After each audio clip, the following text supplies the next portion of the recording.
కృష్ణా జిల్లా body building association యొక్క ఆధ్వర్యంలో నిర్వహించబడుతున్నటువంటి ఎన్టీఆర్ జిల్లా ఉమ్మడి కృష్ణా జిల్లా యొక్క ఆధ్వర్యంలో నిర్వహించబడుతున్నటువంటి ఈ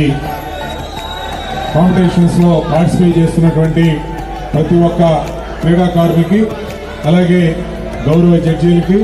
నన్ను ఇక్కడికి ఆహ్వానించి ఈ కార్యక్రమాన్ని నిర్వహిస్తున్నటువంటి ఈ బాడీ బిల్డింగ్ అసోసియేషన్ అధ్యక్షులు కార్యదర్శులు అలాగే సోదరులు అశోక్ గారికి మనోహర్ గారికి ఇక్కడ ఉన్నటువంటి మీ అందరికీ సోదరులు చిరంజీవి గోడె వెంకట్రామ్కి అలాగే వేదిక పైన ఉన్నటువంటి కొంగర సాయి గారికి మరి ఇతర పెద్దలందరికీ పేరు పేరున ఇక్కడ ఉదయపూర్వక నమస్కారాలు తెలియజేసుకుంటూ